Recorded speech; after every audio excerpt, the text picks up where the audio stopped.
अपना सर्वस्व सर्वस्व भगवान को न्यौछावर करना।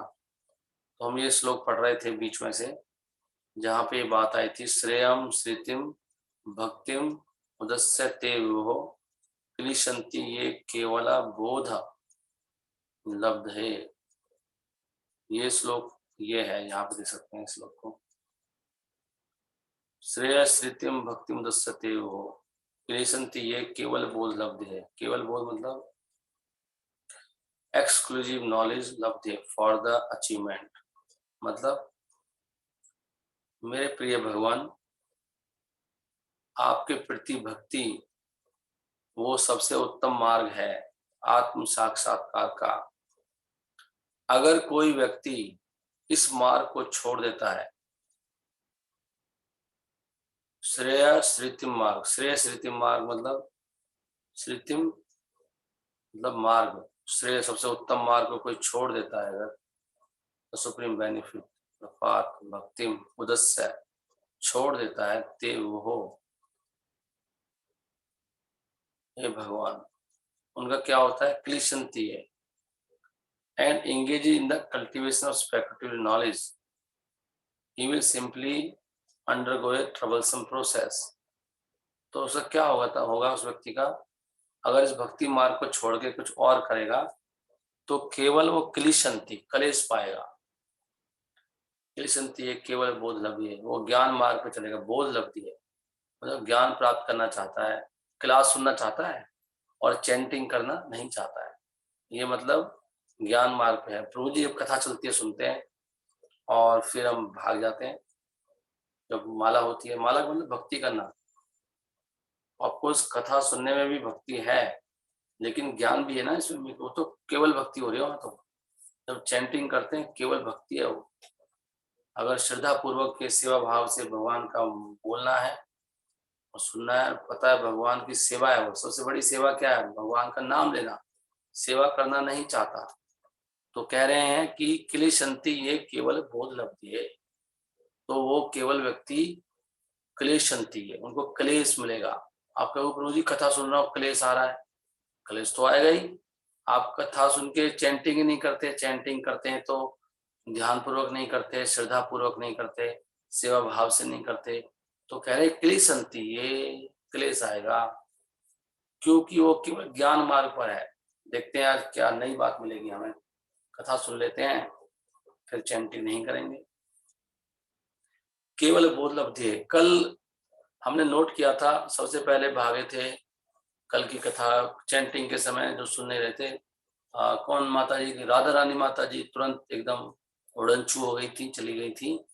और उसके बाद कौन सी माता जी गई थी, व्हाट इज द नेम, कस्तूरी माता जी चली गई थी। फिर हमने लता माता जी को रिक्वेस्ट किया, वो शायद नहीं आई आज, वो भी भाग गई। फिर हमने कहा था 6 बजे तक रुक जाइए, फिर पुष्पा माता जी चली गई। 6 बजे तक कोई रुकता नहीं, कथा के लिए रुकते हैं लेकिन समझ में बात नहीं आती। कथा में तो कोई दिक्कत नहीं होती, उस समय उनका नेट भी रहता है, लेकिन चैंटिंग में नेट खत्म होता है, ये बात बैठती नहीं। तो जो जो भक्त भाग रहे हैं ऐसे, और फिर कौन चला गया था पता नहीं, ऐसे कई लोग चले गए थे। आज भी मैं नोट करूंगा, मेरे मोबाइल में नाम आता है कुछ छोड़ता है। तो साधना माता जी भी गई थी क्या, नहीं, 6 बजे तक मैंने बोला, हम 6 बजे तक ही प्रोग्राम करेंगे, उसके बाद बंद कर देंगे। 6 बजे तक अगर आपको रहना है, चैंटिंग करें या कुछ भी करें। अगर आप आज्ञा में रहना नहीं चाहते तो हम लोग कुछ विचार करके भक्तों के सलाह से कुछ एक्शन लेंगे। आपको अहंकार भी है, आप हो सकता है ना डरें, आपको लगे नहीं जा निकालना निकाल दो, मर्जी आपकी है, तो ऐसा सोचना ये अहंकार का सूचक है। अहंकार के कारण व्यक्ति सुनता नहीं। मद कल आया था ना, कलयुग में, कलयुग की 3 धर्म की 3 टांगे कट गई। एक मद था उसमें, मद मद मतलब सुनता नहीं किसी, अहंकार है, अपनी मर्जी से। क्लेशंती ये केवल बोध, क्लेश मिलेगा, इसमें लिख रहा है क्लेश, क्लिशंती ये केवल, कौन बोल रहा है पता आपको, आई थिंक ये ब्रह्मा जी बोल रहे हैं। ब्रह्मा जी का वचन है ये, जिसने बनाया आपको, आपके पिताश्री बोल रहे हैं। आपके असली पिता तो ब्रह्मा है, और वैसे तो परम जो असली है वो तो भगवान कृष्ण को सब कुछ उन्होंने बनाया है। तो ब्रह्मा जी भगवान को कह रहे हैं, प्रभु जो केवल ज्ञान मार्ग में हैं वो केवल बड़ा कष्ट है उसमें, और उनको उनका जो प्राप्त करना चाहते हैं जीवन में, क्या प्राप्त करना चाहते हैं, सब सुख, वो नहीं मिलेगा, उल्टा कलेश मिलेगा। सुख के लिए भाग रहे हैं ना वो। क्लेशंती, ये केवल बोध लब्धि है, नॉलेज के लिए है। दूसरे तेसाम असौ क्लेशल एव शिष्यते है, दूसरे क्या है, फॉर देम असौ दिस क्लेशा बॉदरेशन एव मियरली, उनके लिए, फिर दोबारा बोला, उनके लिए केवल क्लेश ही है और कुछ नहीं है उनकी जिंदगी में। मैं नहीं कह रहा हूं, ब्रह्मा जी कह रहे हैं, तेसाम असहु क्लेशल एव शिष्यते, क्लेश ही बचता उनकी जिंदगी में, कुछ बचता नहीं। कहेंगे प्रभु जी हम तो भक्ति भी कर रहे हैं, पता नहीं हमारे क्लेश ही नहीं मिटते। क्लेश इसलिए नहीं मिटते कि आप आज्ञाकारी नहीं है, अनुशासन में नहीं है, इंद्रियों का संयम नहीं करना चाहते आप, उल्टा भक्ति को अपनी इंद्रिय तृप्ति में लगाना चाहते हैं। ऐसे लोगों के लिए क्लेश ही रहता है। तेसाम असौ क्लेशल एव शिष्यते, नहीं तो शुद्ध भक्ति का पहला फल है क्लेश खत्म, क्लेश अग्नि, और दूसरा फल है शुभधा, परम सौभाग्य का उदय होता है भक्ति करने से। साधना भक्ति के दो फल बताए, क्लेश अग्नि और शुभधा, लेकिन भक्ति तो कर नहीं रहा है वो। न अन्य यथा स्थूला तुषा अवघाती नाम, तो उसका उदाहरण दे रहे, ऐसे कैसे हो गया प्रभु, ऐसे कैसे हो गया, मैं तो भक्ति कर रहा था। नहीं, आप वो जो जो गेहूं होता है ना, जो गेहूं की जो, अगर उनसे पहले से गेहूं निकाल लो और बाल को कूट रहे हैं आप, तो कह रहे हैं आप धान को, गेहूं की बाली को कूट रहे हैं जिसमें पहले से गेहूं निकाल लिया गया है, तो उसमें कुछ भी हाथ नहीं लगेगा, कूटते रहो उसको। समझ में आ रहा है आपने? एक व्यक्ति who beats an empty husk of wheat, जो पहले से इसमें से सारे दाने निकाले गए हैं, उसको कूटते रहेंगे आप, तो क्या मिलेगा उसको, कोई नाज नहीं मिलेगा, नाज। इसी प्रकार सारी वेदों का जो उद्देश्य है वो भगवान श्री कृष्ण की सेवा करना है। अगर आप सेवा करना नहीं चाहते हैं, ज्ञान प्राप्त करना चाहते हैं, भक्ति के बदले कुछ प्राप्त करना चाहते हैं, तो ऐसे है धान, वो वाला धान जिसको कूट रहे हैं आप, हरे कृष्णा कृष्णा कृष्णा हरे राम राम राम हरे हरे, इसलिए कर रहे हो हरे कृष्णा मंत्र, श्री कृष्ण की सेवा नहीं है, कुछ और एक चक्कर में पड़ रहे हैं, तो कुछ नहीं मिलने वाला। यहाँ पे लिखा है न अन्यत यथा स्थूल तुषा, स्थूल तुषा समझ रहे हैं, तुषा माने वो बाली, तुषा, तुषा का मतलब क्या लिखा है, स्थूल तुषा एम्प्टी, खाली, खाली धान जिसमें से पहले गेहूं सब निकाल लिया गया है। अब घाती नाम, कूटते रहो उसको, अब घाती नाम, जो उसको पीट रहे हैं, कूट कूट के पहले बाल से निकालते थे ना, नाज निकालते थे, उसे कितना ही कूटो उसमें कुछ मिलने वाला नहीं है। जैसे चने निकाल लिए, खाली चना है उसमें, चने की बाली है, कूटते रहो उसको, कुछ नहीं मिलेगा। कोई भूसे को कूट रहा है, भूसे को, आज इसमें गेहूं निकालूंगा भूसे कूट कूट के, निकलेगा कुछ, वो कह रहे तुषा व घाती नाम, वो तुषा को खाली पीट रहे हैं, स्थूल तुषा को, लेकिन न अन्यत यथा, कुछ और नहीं मिलने वाला। क्या मिलेगा, कष्ट मिलेगा, क्योंकि कूट कूट के पसीना आएगा, बेचारा थक जाएगा, मिलेगा कुछ नहीं। कह इन तिलों में तेल नहीं है, ऐसे तिलों को कूट रहे हैं, तेल नहीं है, तो भक्ति विहीन व्यक्ति बेकार है। और भक्ति का मतलब है दास दास अनुदास, इस बात को हम समझने का प्रयास कर रहे हैं कई दिनों से, लेकिन सब भक्त नहीं सुन रहे हैं। तो मैं पूछूंगा भक्तों से कि भाई आपने क्या सुना। पॉइंट ये है, जब तक दास नहीं बनेंगे भक्तों के, आप खाली धान को कूट रहे हैं, इसलिए दास बनना है।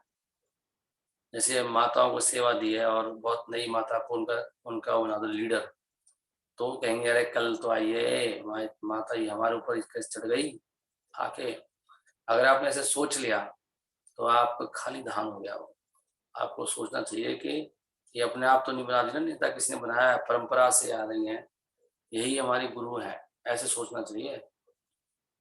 अगर आप ऐसे सोचोगे अरे ये तो कुछ नहीं है, इज ओनली गेन्स ट्रेवल, उसको क्या मिलेगा? केवल मुसीबत मिलेगी, मुसीबत। तो भक्ति करके भी मुसीबत आती है कई बार। जो व्यक्ति सही ढंग से फॉलो नहीं करता है, चाहे वो उत्तम मार्ग पे क्यों ना हो, तभी उसके लिए मुसीबत ही है। नहीं, अगर आप चाकू से सब्जी बना सकते हो तो हाथ भी काट सकते हो उसी चाकू से, इसी भक्ति से आप मर भी सकते हो। तो इसलिए सबसे पहला काम होता है आज्ञा में रहना। अपने आप को ज्यादा बुद्धिमान नहीं समझना चाहिए। आप बुद्धिमान होते तो बहुत सुखी होते। बुद्धिमान व्यक्ति तो कृष्ण भक्ति करता है अपने आप को बिना बताए। तो हम बुद्धिमान नहीं, हम मूर्ख हैं हम लोग। तो मूर्ख व्यक्ति को किसी बुद्धिमान व्यक्ति का सहारा लेना चाहिए। नहीं, बुद्धिमान तो अपने क्लेशों को खत्म कर लेता। हमारे क्लेश तो खत्म नहीं हो रहे, जन्म मृत्यु। कोई मृत्यु को जीत सकता है? जो व्यक्ति मृत्यु को जीतने में सक्षम नहीं है, वो क्या है? बुद्धू है वो। बुद्धिमान नहीं है वो बुद्ध नहीं है, वो बुद्धू है वो।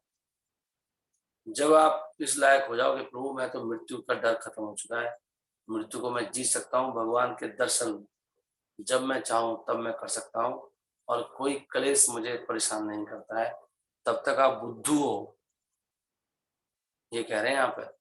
इसलिए आज्ञा में रहो, किसी की आज्ञा में। नहीं तो केवल क्लेशंति, ये केवल बोध लब्धि है। केवल क्लेश मिलेगा, और क्लेश रेव से सत्य, केवल क्लेश ही बचेगा जिंदगी में, और बाद में भी क्लेश ही मिलेगा।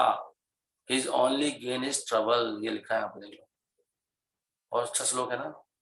ब्रह्मा जी बता रहे हैं, ब्रह्मा जी क्यों बोल रहे हैं? हमारे लिए बोल रहे हैं कि मूर्खो, भक्त बनो, भक्ति को मत छोड़ो, बैठ के हरे कृष्ण महामंत्र करो, यही सबसे ऊंचा है। अगर कोई केवल हरे कृष्ण महामंत्र करता है सेवा भाव से बैठ के, वो सबसे बड़ा वेदांती है। उससे बड़ा ज्ञानी ध्यानी कोई नहीं है ब्रह्मांड में। और जो हरि नाम को जैसे शुरू होता है भाग जाता है, उससे बड़ा मूर्ख कोई नहीं, वो महामूर्ख है। इसलिए हमारी अभी भी हरि नाम में रुचि उत्पन्न नहीं हुआ है, हो पाई, इसलिए हम सब महामूर्ख हैं। यही तो चैतन्य महाप्रभु समझा रहे हैं अपने उसमें कि प्रभु मैं तो महामूर्ख हूँ। देखो ये कह रहे नाम नाम अकारी बहुधा निज सर्वशक्ति, देख रहे हैं आप। ये हम चैतन्य शिक्षा स्तंभ जब गाते हैं, यही तो पढ़ते हैं कि प्रभु इतनी कृपा है आपकी, तत्र अर्पिता नियमिता स्मरण काल निज सर्व शक्ति। आपने सारी शक्तियां डाल दी इसमें, हरे अपने नाम में। लेकिन मैं कितना मूर्ख हूँ, एकादशी तब कृपा, भगवान इतनी कृपा कर दी, अपने नाम मेरे तक पहुंच गया, मुझे हरे कृष्ण महामंत्र भी पता लग गया, मैं भक्तों के संग में भी आ गया। दुर्दैवम, देव माने भाग्य, लेकिन मेरा देव देखो, मेरा दुर्भाग्य देखो। इदर्शम, ऐसा मेरा दुर्भाग्य। यह अजनी, इसमें मुझे उत्पन्न नहीं हुआ। आजनी मतलब उत्पन्न होना, जन्म होता है जन्म, आजनी नहीं उत्पन्न हुआ। यह इसमें ना अनुरागा, अनुराग नहीं, मेरा रुचि नहीं है इसमें। तो यही मेरा दुर्भाग्य है। कैसे आएगी रुचि? त्रिनादपि सुनिचेना। रुचि कैसे आएगी? रुचि आएगी जब घास के तिनके से नीचे बनेंगे, जब कहना मानेंगे। त्रिनादपि सुनिचेना तरोर इव सहिष्णुना, और सहन करेंगे सुखों को दुखों को। ये नहीं है सुख प्रभु कहा, मैं प्रभु क्लास में नहीं आ रहा, मैं ग्रंथ नहीं पढ़ पा रहा, क्यों? मैं अपने दुख को ना सुख में बदल रहा था, मैं दुख का सुख बना रहा था। आप 12 घंटे काम करके, अच्छा आपको आता है दुख का सुख बनाना? बना देते हो आप? और अच्छा, सहन नहीं कर रहे थे? नहीं नहीं, सहन नहीं करता, गोली ले लेता हूँ, इंजेक्शन ठुकवा रहा हूँ, सहन नहीं कर रहा, सहन नहीं कर रहा मैं तो फैसिलिटी में रहता हूँ प्रभु हमेशा। तो वो क्या है, त्रिनादपि सुनिचिर नहीं हुआ, सहनशील नहीं हुआ, सुख दुख मान, प्रभु मेरा अपमान कर दिया, मेरा दिमाग खराब हुआ पड़ा है, सहन नहीं कर पाए आप, अपमान कर दिया आपका। अच्छा, ओहो आप बहुत बड़े थे क्या? भगवान के समान आपका मान था, आपका मान बेचारा मान कम हो गया आपका। नहीं, आप तो भगवान हो, भगवान का मान होता है, आपका भी बहुत मान है, इसलिए आपका अपमान हो गया आज। आज तो बड़ी बेइज्जती हो गई आपकी। यहाँ तो कह रहे हैं भाई आपका क्या मान है? त्रिनादपि, घास के तिनके से नीचे हो जाओ। कौन सा मान है आपका? झूठा मान है आपका। क्यों रो रहे हो बैठ के? हाय हाय मुझे ऐसे बोल दिया। त्रिनादपि सुनिचेना, मेरी जिंदगी खराब हो गई, मुझे ऐसे बोल दिया उसने। कितने लोग रोते रहते हैं पता है आपको? आई थिंक 99% लोग रोते हैं कि इसने मुझे, बहू ने ऐसे बोल दिया, प्रभु मेरी जिंदगी ऐसी तबाह होगी, मेरा बेटा ऐसे बोल के चला गया, फलाने ढिमका ने ऐसे कर दिया। और भगवान कह रहे हैं भाई अच्छा है तेरी औकात बता दी बहू ने, अच्छा ही तो कर दिया, तू भक्ति नहीं करती तो बहू तेरे को ऐसे बोलेगी, सिखा रही है। नहीं तभी तो कह रहे हैं सहनशील हो जा भाई। नहीं प्रभु मेरी बेइज्जती हो गई, पत्नी ने मुझे बहुत ताज ऐसे से बोल दिया, इज्जत नहीं करती मेरी। अच्छा कितनी इज्जत है आपकी? मेरी प्रभु पता है मेरी 2050 किलो इज्जत है। अच्छा तुलवा के आया था, रो रही हूँ सही सुना। भगवान कह रहे हैं सहन करना चाहिए था, मान को भी सहन करो, अपमान को। कभी कोई मान देगा कोई अपमान देगा, लोग तो ऐसे ही हैं संसार के लोग। वो खुद ही बेचारे मूर्ख हैं, उनको खुद ही पता नहीं क्या कर रहे हो, उनके क्या मान क्या अपमान। तभी भगवान कहते हैं तथा मान अपमान योग, सुख दुखे समय करत्वा, सुख दुख में सम रहो, तथा मान अपमान योग। खुद ही कह रहे हैं जो सुख दुख में सम रहता है, मान अपमान को सहन कर लेता है, उसको परमात्मा तुरंत मिल जाते हैं। लेकिन हम तो प्रभु दुख जो आ रहे हैं ना उनको सुख में बदल रहे हैं, बहुत मेहनत करते हैं हम सारे दिन, गधे बन जाते हैं पूरे प्रभु। और फिर हमारे पास समय भी नहीं रहता है भागवतम पढ़ने का। और अमान ही नहीं, यहाँ पे कह रहे हैं अमान ही रहो, भगवान का आदेश है, देखो रोज पढ़ते हैं। लेकिन सबका यही रोना है कि भैया मेरे को मान दिया।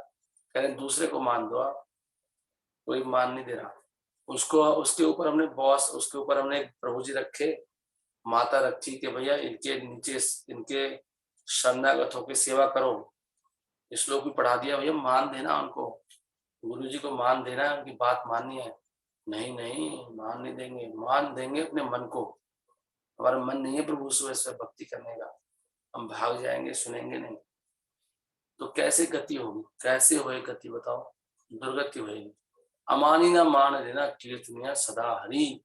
जो ऐसे व्यक्ति रहता है घास के तिनके से नीचा, पेड़ से ज्यादा सहनशील, और खुद मान नहीं चाहता, दूसरों को मान देता है, कीर्तनिया सदा हरि, उसको हमेशा भजन कर सकता है।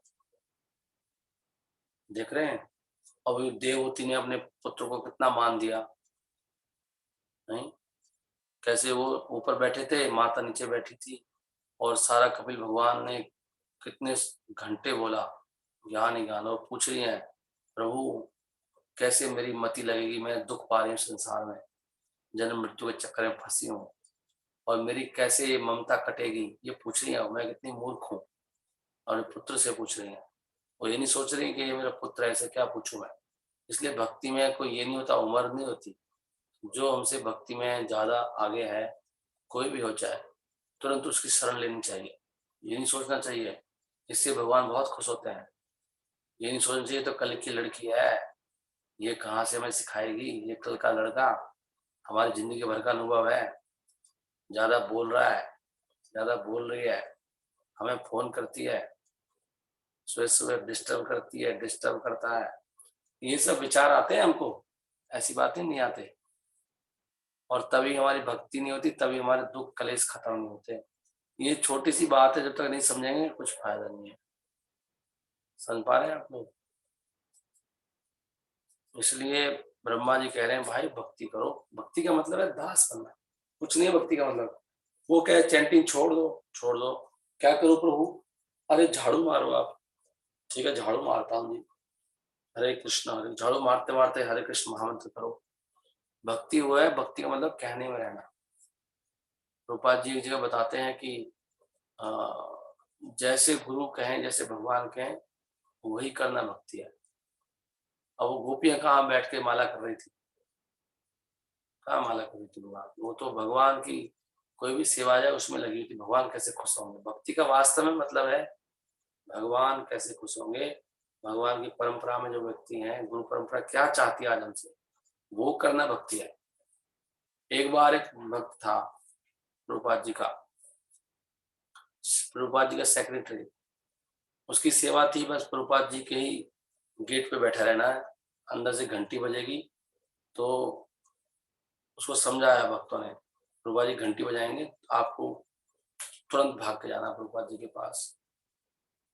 तो उसकी नई नई सेवा लगी थी, वो पहला जो सेक्रेटरी था वो कहीं जा रहे थे, तो उनकी सेवा नहीं लगाई। उनका नाम था श्रुता कीर्ति प्रभु।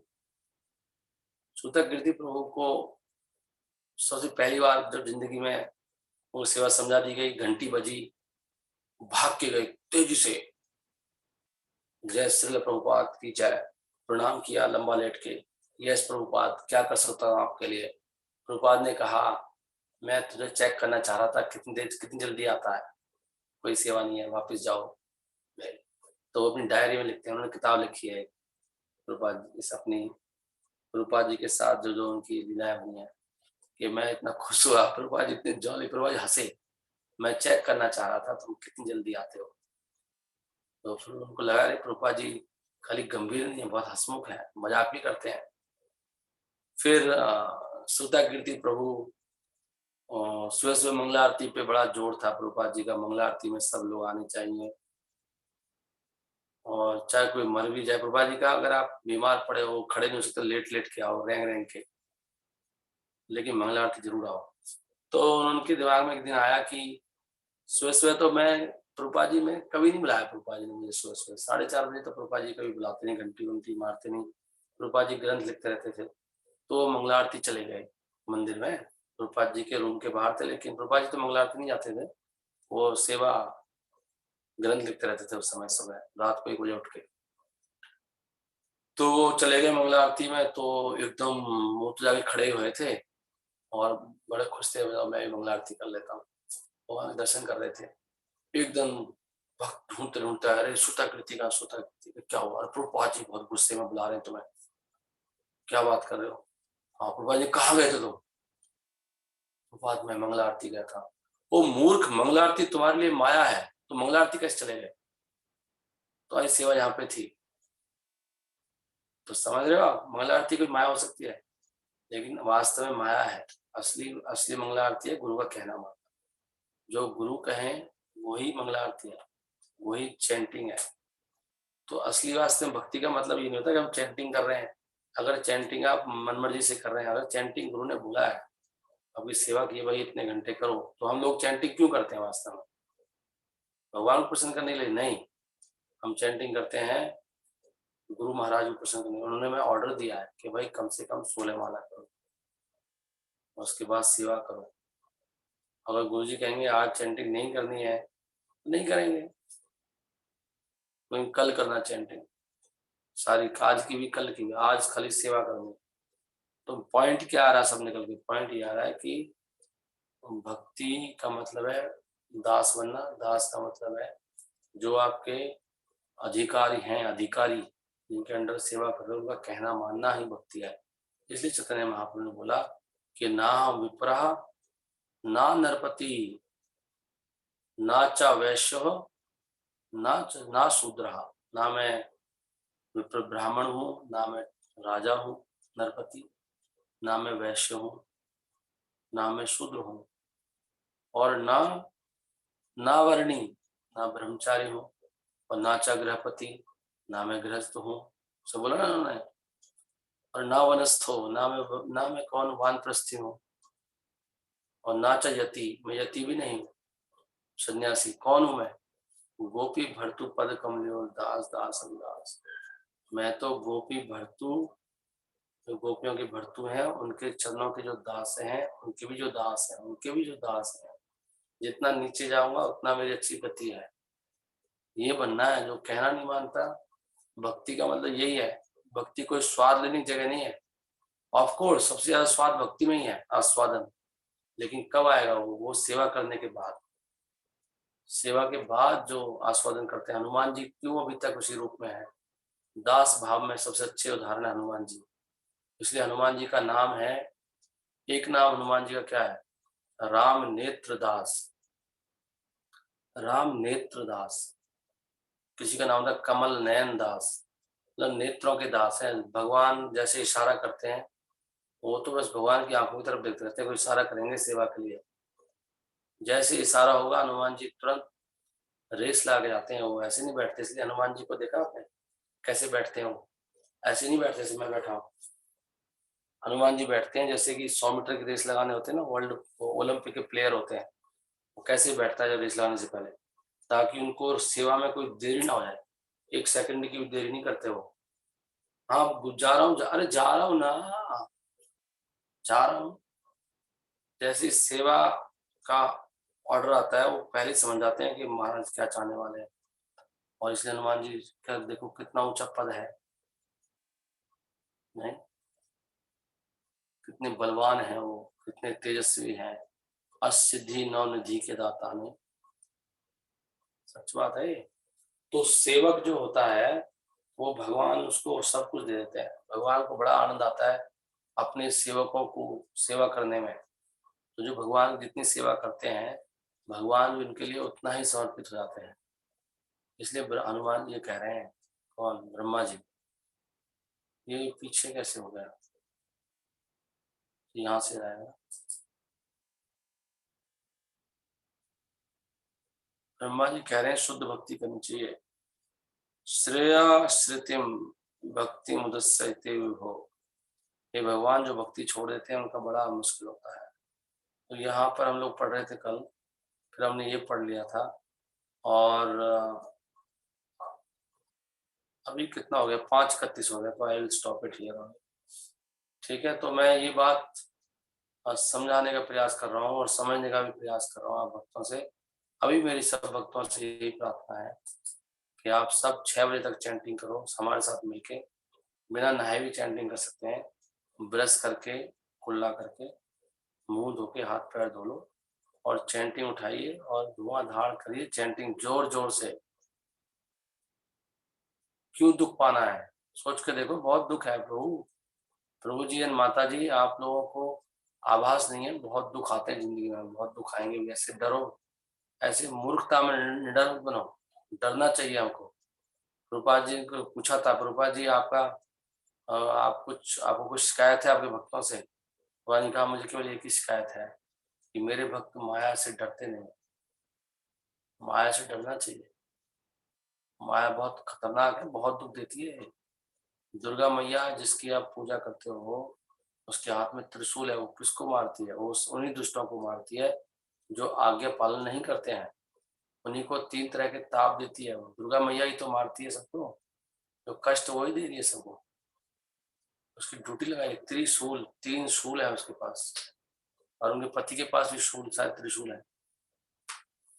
दोनों ही मारते हैं पति पत्नी। 3 तरह के कष्ट, मन के चिंता, भय, कलेश, ये वही देती है। बॉडी में रोग जो आते हैं वही देती है। जो दूसरे लोग हमें परेशान करते हैं, जीव आदि मनुष्य, वो सब वही करते हैं। जो देवताओं से विपदाएं आती हैं वही देती हैं।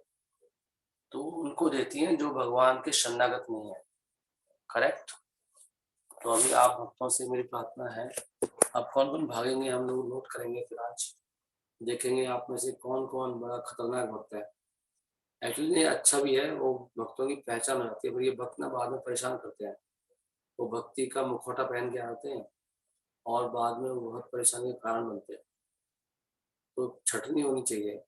इसलिए शुद्ध भक्ति का प्रचार करेंगे तो नकली भक्त टिक नहीं पाएंगे। जैसे मैं अभी कर रहा हूँ, तो वो अपने आप ही भाग जाएंगे कि भैया ये तो भक्ति नहीं करने दे रहा हमारे हिसाब से, ये तो अपने हिसाब से करवा रहा भक्ति, तो हम तो चले जाएंगे यहाँ से। तो वास्तव में छटनी हो जाती है भक्तों की, तो शुद्ध शुद्ध बच जाते हैं। फिर वैकुंठ की उत्पत्ति होती है। जब सारे शुद्ध भक्त होंगे तो वहाँ पे वैकुंठ का वातावरण होता है। किसी की कोई शिकायत नहीं रहती, सब कहना मानने वाले होते हैं। तो सारा वातावरण वैकुंठ में ऐसे होता है। तो ये शुद्ध प्रचार करना जरूरी है। नहीं तो ये जो नकली भक्त हैं, पाखंडी होते हैं, वो परेशान करते हैं। राइट?